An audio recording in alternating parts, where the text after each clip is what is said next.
I think if our emphasis was on what it means to be a Christian, I think we get caught up in all the structure leadership models and aren't asking the right questions. How do we best equip the church to do the ministry of Christ? And so for me, if the most important level of ministry in any congregation is the small group leader, because that's where discipleship happens. That's where life happens.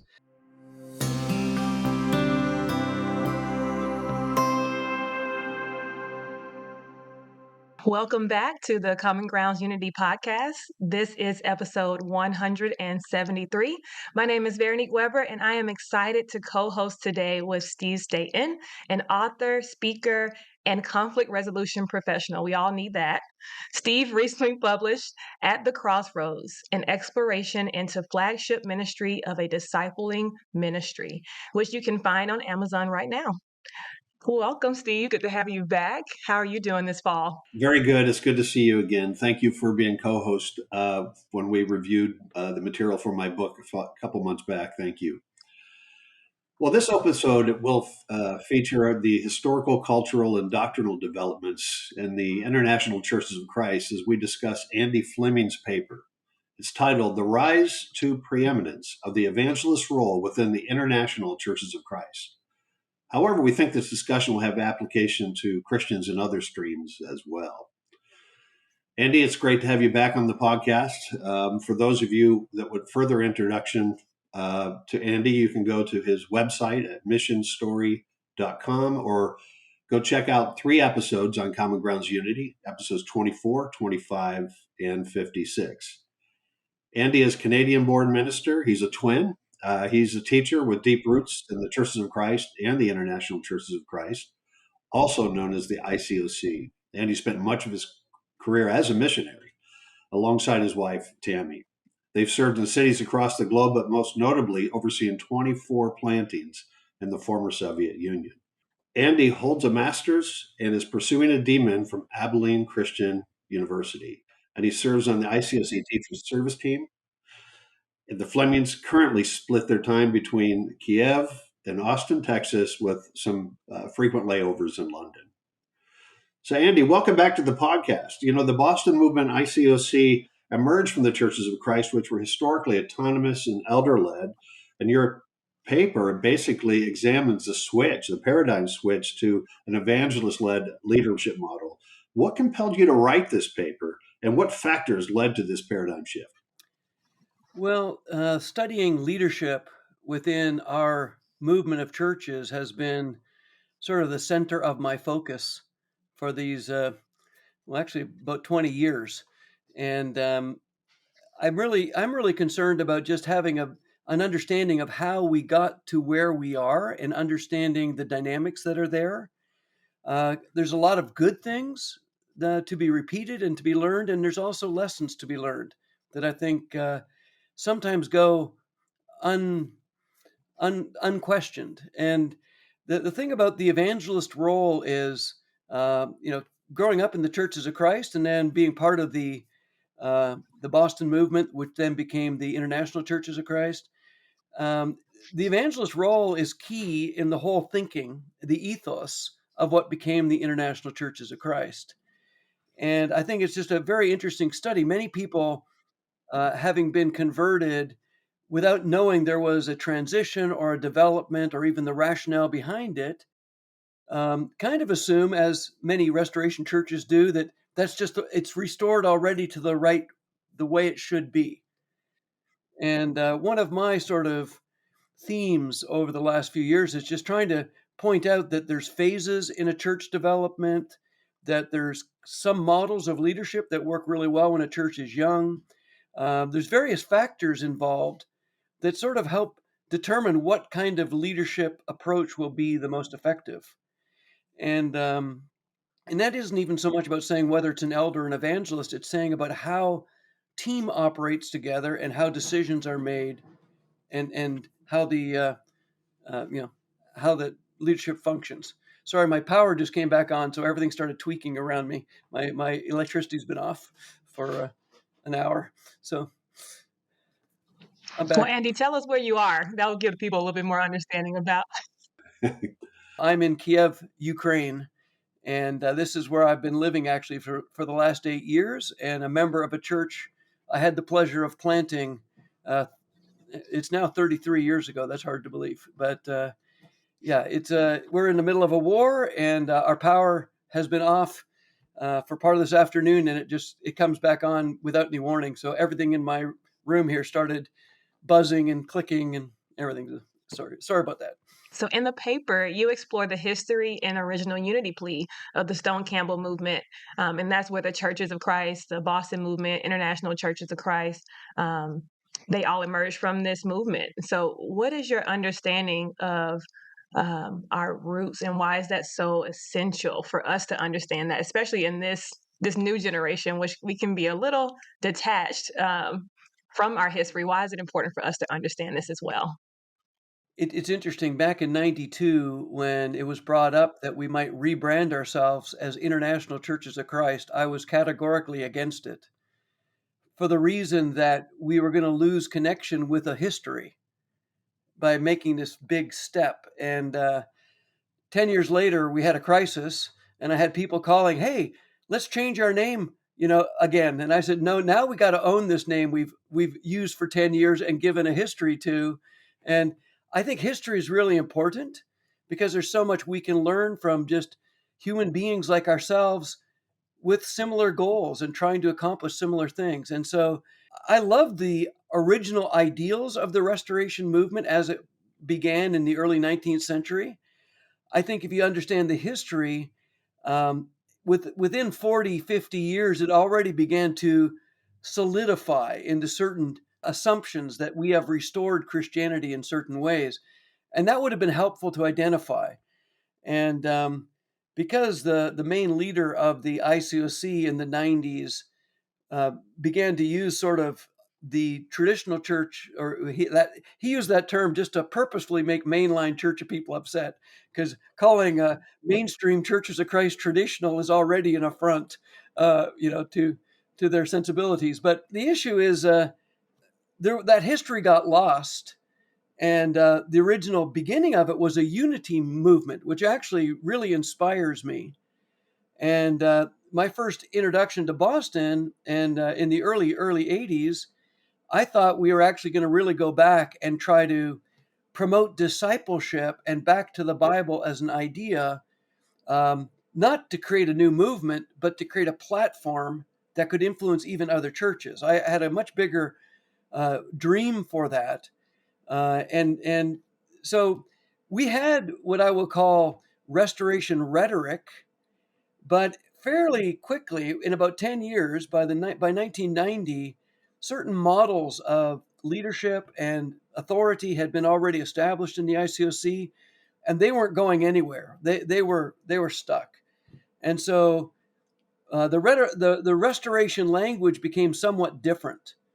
And I do appreciate that restoration wasn't technical in Kip McKean's mind. He was the founder of the sort of this movement. It wasn't just like doctrinal. He really was talking about the practice of everyday Christian life.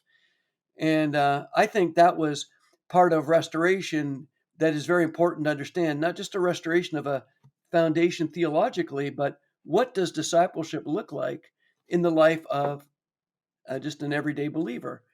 And I think that's a very vital part of this. So I mean, I there was enough of a connection with the Churches of Christ beginning in the '80s that I felt like I was following a stream.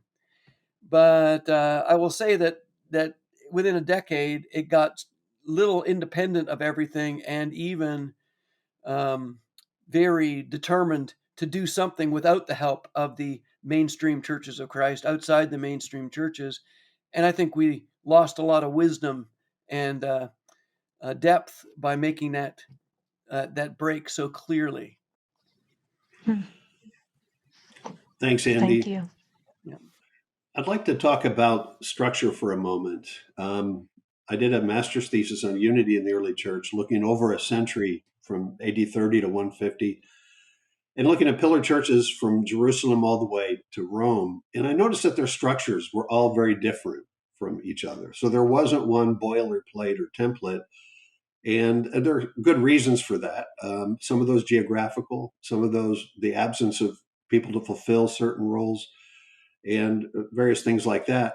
But here in the 20th and 21st centuries, we have these debates over who leads the church, the evangelists or the elders. And in consulting, about half of my churches where I step in because of some urgent need to deal with conflicts and so forth, it is very much around who's in charge and what kind of relationship between the elders and evangelists exists. I think there's some things we can learn from Paul's body metaphor that shows up in Romans, 1 Corinthians, Ephesians, and Colossians. What do you think we can learn from Paul in trying to solve this quagmire?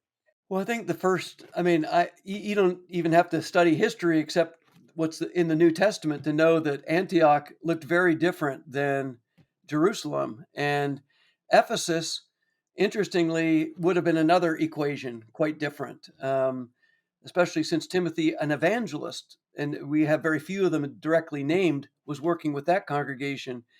But I do think this, if our emphasis was on what it means to be a Christian, I think we get caught up in all the structure leadership models and aren't asking the right questions. How do we best equip the church to do the ministry of Christ? And so for me, if the most important level of ministry in any congregation is the small group leader, because that's where discipleship happens. That's where life happens. And it's great if you've got great public speakers, you've got other, wise counselors and all these other people. But if there's not congregational life vibrant at the bottom level where everyone's a member, then I think we've really lost focus on what's important about being a church. And I wish we spent more time in conferences and in discussions talking about how's it going for average Joe or Josephine disciple, in their life. What are they struggling with? How are we helping them? And therefore, I think we'd realize that a model like we've had this lead evangelist model in the ICOC. Some people think I'm against like leadership. I'm against authority. That's not correct. I just don't think this model, which is so rigid, is helpful when many people who end up taking the job, it's not the best fit for them. So they end up trying to do a job that they don't quite match with. And that leads to burnout. That leads to frustration. And the other thing I have deep convictions about is the membership of the church is somewhat suppressed in their maturity because there's too much authority in leadership. So I'm about to publish a book on church discipline. It was going to be a 4-page explanation. It's now 38,000 words, so it makes a good book. But this book it's called Judging Those in the Church, Extending Mercy, Speaking Truth, and Exercising Discipline. And I think when you read this, like this study, which is looking at every verse in the New Testament talking about congregational discipline, the thing that's really evident is the congregation. If there's leadership, it has a role to play, but the congregation has a role to play. And so how did, it says in Timothy, if 2 or 3 witnesses have an accusation against an elder, then take the next step. And the funny thing is, so where did the 2 or 3 witnesses come from? Well, that's a Matthew 18 product. One person went to an elder, had a problem. He took a few witnesses with him, still has a problem. Now he's going to Timothy with his witnesses with the problem. Like, in other words, I think we have a top-down view almost with anything that has authority. And what I'd like us to do is really understand the maturity that can come by giving disciples more authority. And I don't mean democracy. Maturity should be the governing factor in how we view each other, not a role or a title. And so leadership should be about modeling. It should be organizational, but decision making should be done as fundamentally collectively as possible, with that being orchestrated by leadership. Leadership facilitates. So I think we've got a model that's very interesting. In the Old Testament, I mean, it's an interesting comparison. The Old Testament never tells us a single characteristic or qualification to be an elder. but they turn up all the time and they're doing certain things. You can get quite a big study of the Old Testament. What were elders doing? Interestingly, they were rarely the primary leader. They were usually working in cooperation with some other God-appointed leadership. But the point is that they were natural products of a community. In the New Testament, we know almost little about what they did, but we have all these passages about what they should be, who they should be, qualifications. And so, again, I just think this question is. I got really far away from your question. I might have just then. Oh no, but the church structures, yeah. So I think we can get focused on the structure and lose the heart of what leadership was supposed to be doing. So for me, Ephesians 4, 11 to 16, that's some of the most fundamental teaching where these gifted people given to the church as gifts by Jesus himself are there to equip the church for the ministry. And I know some people like to read that as if it's not the church being equipped, it's just these guys doing their ministry. I think that's really missing the ethos of the New Testament church, where the church is maturing and becoming fuller and et cetera. So, church discipline, I got some convictions about this 30 years ago because I saw people being disfellowshipped, but the closest relations to them ignoring the disfellowshipment decree anyways. So authority made a decree at the top, but the people didn't stop fellowshipping. And because of that, I wrote about this in this book. I went back to talking about a thing we developed in Moscow, and that was if someone's in a disciplinary track like that, we get their 5 closest relationships and form a group, and that group ultimately is the one that's going to disfellowship that person. It'll be announced publicly, but they have come to the biblical and spiritual conclusion they have to do that just to be righteous brothers and sisters with this person. I think we've lost the power of this. And I hate to say how many leaderships waste time talking about leadership and not about the flock. So, yeah, I agree with you. I think one model is not the right way to approach this.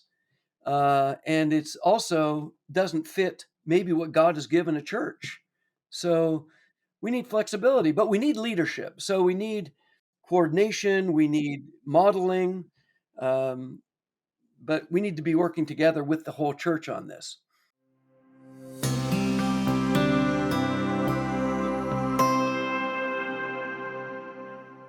Hello, I'm Kevin Witham, and I've been a volunteer with Common Ground Unity since its inception. And I want to take just a brief break here to discuss putting the mission of Common Ground Unity into practice and taking a new step.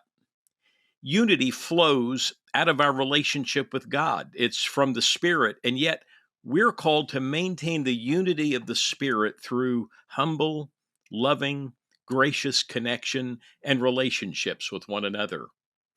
That's why Common Ground Unity was created, and that's why we want to take it to a new level that will bless you, those that participate in this ministry. And that's why we've created the Common Grounds app. It's your digital home to find local members, grab a coffee, or start a gathering right in your neighborhood.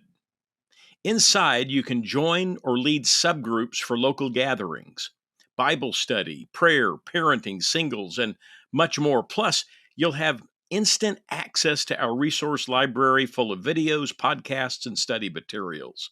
Just click the link in the show notes to join the free app. Finally, to do all of this, we urgently need your support. Of course, through your prayers, but also through your tax-deductible donation. That would really help this ministry. You can help us to share the positive message and foster unity literally around the globe. You can give today via our website or the link in our show notes. Thank you for walking this journey with us. Now back to the episode. Andy, this feels so timely for me as this summer, my husband and I moved into the leadership position within our church as evangelist and women's ministry leader. We've been here for 6 years, but we've been under a couple who was, leading the way, and then we were support. And so many people have asked us in this transition, what can we do? What can we do? And so much of how I feel is go ask God, like, or ask the Holy Spirit within you to empower you. I love the hearts, but it feels like there is that desire to be told what to do instead of just trusting that we can empower the people to do what the Spirit has put on their heart to do. And then they're not voluntold, they are empowered, by God Himself to use their talents to build up the church. So this feels so, I feel like we're on the right track, at least in our region, of feeling like, we really want people to feel empowered to do what God has put on their heart. But, are you seeing examples of congregations within the ICOC achieving these healthy, interdependent relationships regarding these leadership roles? And that's with elders, evangelists, teachers, and deacons. Do you have any examples of seeing that working today? I've been sort of in more troubled areas in the more recent times, so that's a. I'm not trying to throw anyone under the bus, but I think our movement is trying to figure this out, and I do appreciate that. I've been working closely with a congregation in East London, and I feel like they have developed a very good team approach to leadership, with a full-time ministry couple really acting as facilitators and coordinators, but not just not in any way sole decision makers. And so I do think that's happening. I think we have everything we need already. I always liked what it said in 1 Corinthians 12, that everything's in the church. We just got to figure out how to use what God has given us already. He's put the parts of the body in the places where He wants them to be, but that doesn't mean we use them well. And so a over structured way of looking at the church, leadership wise, can actually restrict the understanding of how to raise up and utilize people with different talents and gifts. So, I mean, and this isn't just an individual. You were kind of pushing people towards individual discernment. I would also say there's a collective discernment that the church needs to grow in. So people aren't just independently asking this question, Mhm. but collectively together asking this question about themselves and hopefully investigating the possibilities for others. Yeah. And how do you feel like women fit into this gift-driven model? Not that that's not a Yeah, heavy question or anything, just well, a I will just say softball. this. I think there's some paradoxes because I think there are people looking for a universal answer to women's role. Mhm. And I think these people do not understand how the world works. They don't. I mean, I've planted churches and had to learn Swedish, and then I had to learn Russian, and I'd learned a couple languages before that. So I mean, it's my mission work has been very much cross cultural. I think it's very unwise, but it's very I hate to say it this way. It's very Western, even American, to think that there's somehow one answer, one model that needs to be distributed everywhere, and that's not really the right solution. But what I want to say with that is, I think in different countries, you can look to how marriage works in society of that country to understand sort of what the answer of how to integrate women into all of this works, because that's just different. And I think what's kind of funny is some very conservative men kind of suppress a little bit women playing greater visible roles. I mean, women can't be husbands, okay? I don't know how a woman can be an elder because it means she's an older man, which I think would be, kind of unacceptable in if she really was to use the definition of the word. Okay, but the truth is, we have so much freedom. We have this incredibly skeletal view of church leadership. It's very community based. That's why the word elder is so important in this. Steve made a point about historically. I'm very linguistically minded because of just my experiences. So, elders, in Jerusalem, they were called elders. But as the church started to expand into the Gentile world, they needed another word because the word elder didn't quite cover it, and that's where the word episcopus came from. That's why they started being elders and overseers. But that word is so powerful in Greek thought, in Roman thought, that by the beginning of the second century, they were thinking, well, an overseer needs to rise above the rest of the elders and become a singular, a bishop, and that development began. That was definitely not New Testament. What happened when society began to influence and the church got bigger, and had organizational problems that the scriptures didn't answer.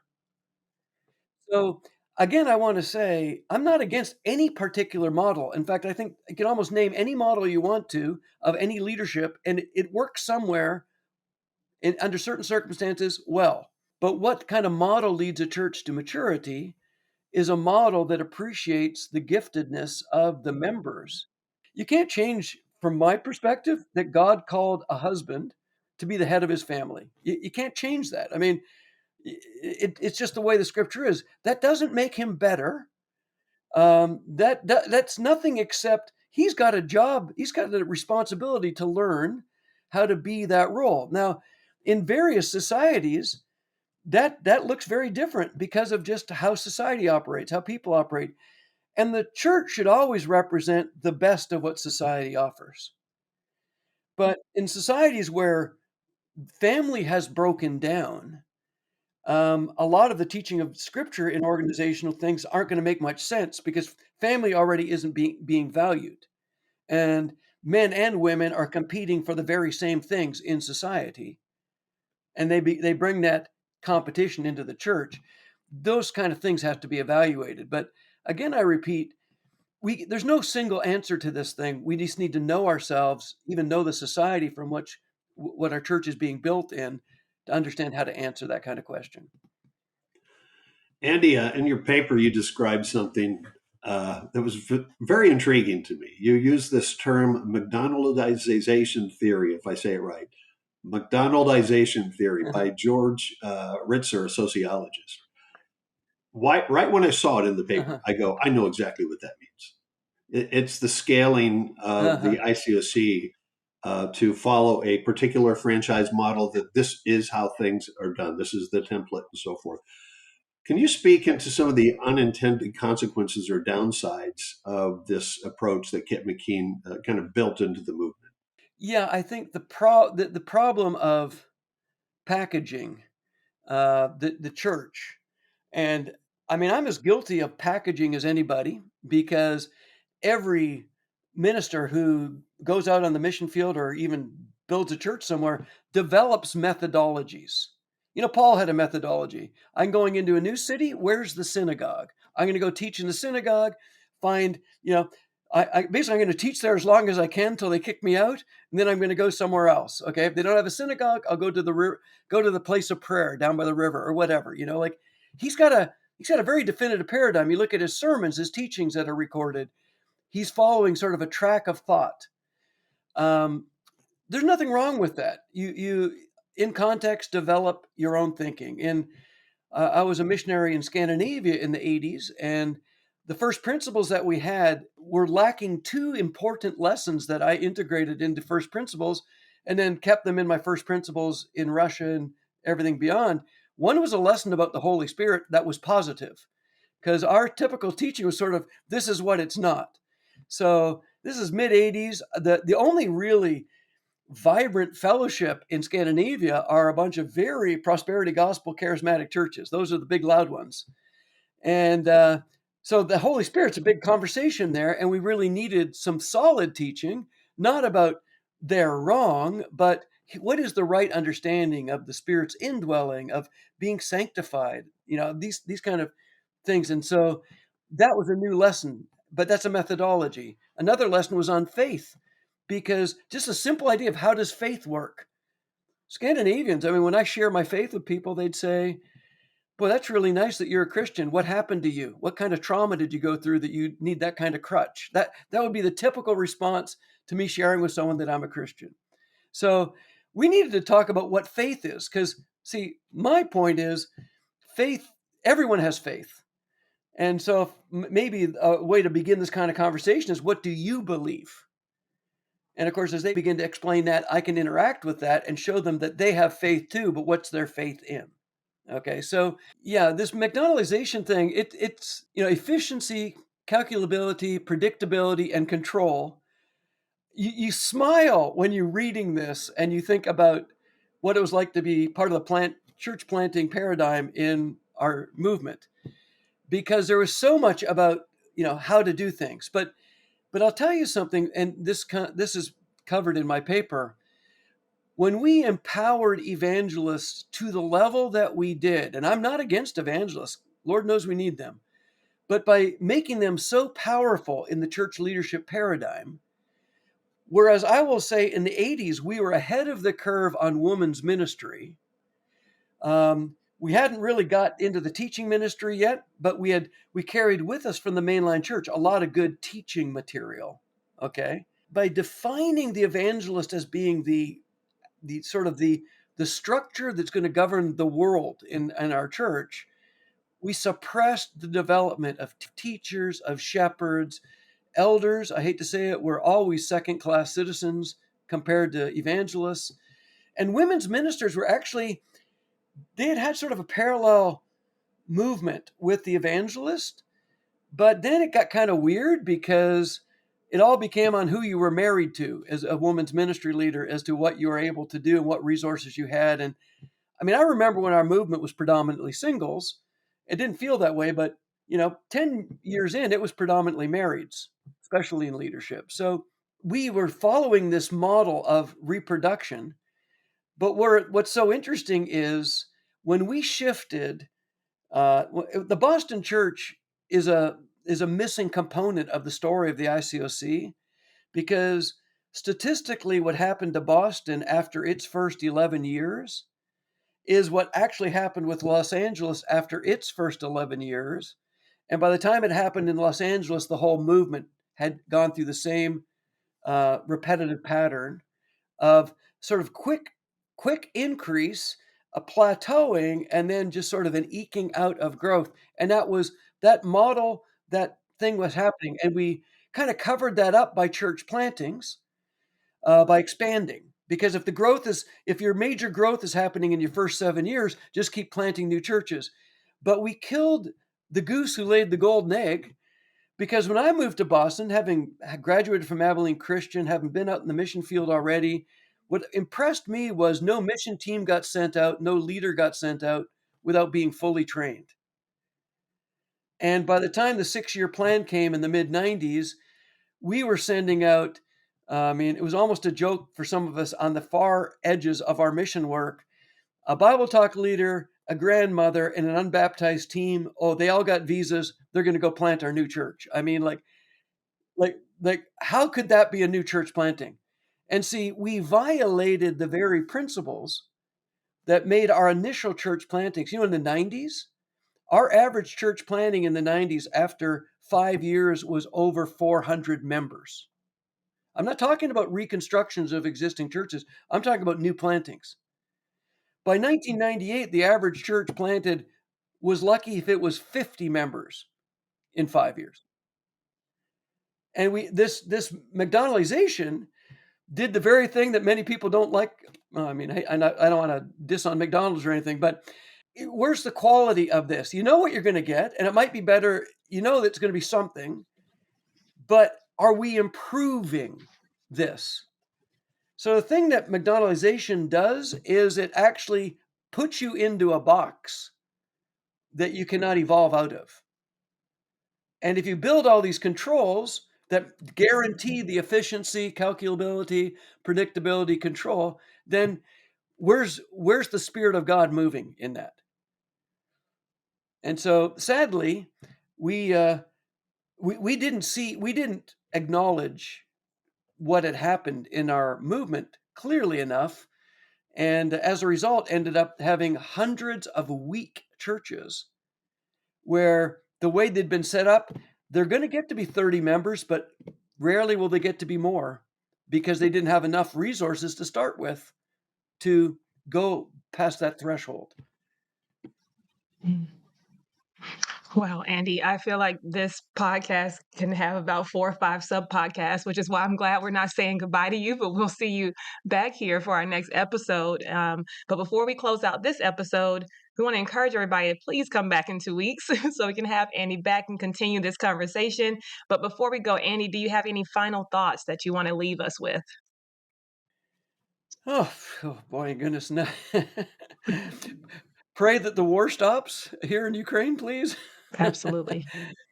No, but no, I would say this, just most importantly, the quality of the relationships within the church on the one-to-one level, that's the most important thing that's going on in any congregation. And the number one priority of any leadership should be to make sure that whatever is, small group leaders or whatever, that they have the resources that they need to do that most important work of keeping the church healthy and focused on Jesus and just in great relationship with each other. That is the bottom line. Hmm. Thank you so much. Thank you guys so much for listening to the Common Grounds Unity podcast. Please don't miss our next episode with Andy as we discuss important points about exclusivism, legalism, baptismal cognizance, and so much more. You're going to want to come back for this one. If you are benefiting from this ministry, we ask that you please consider making a monthly donation to support the work here. You can go to www.commongroundsunity.org/donate. Thank you so much, and we'll see you next time.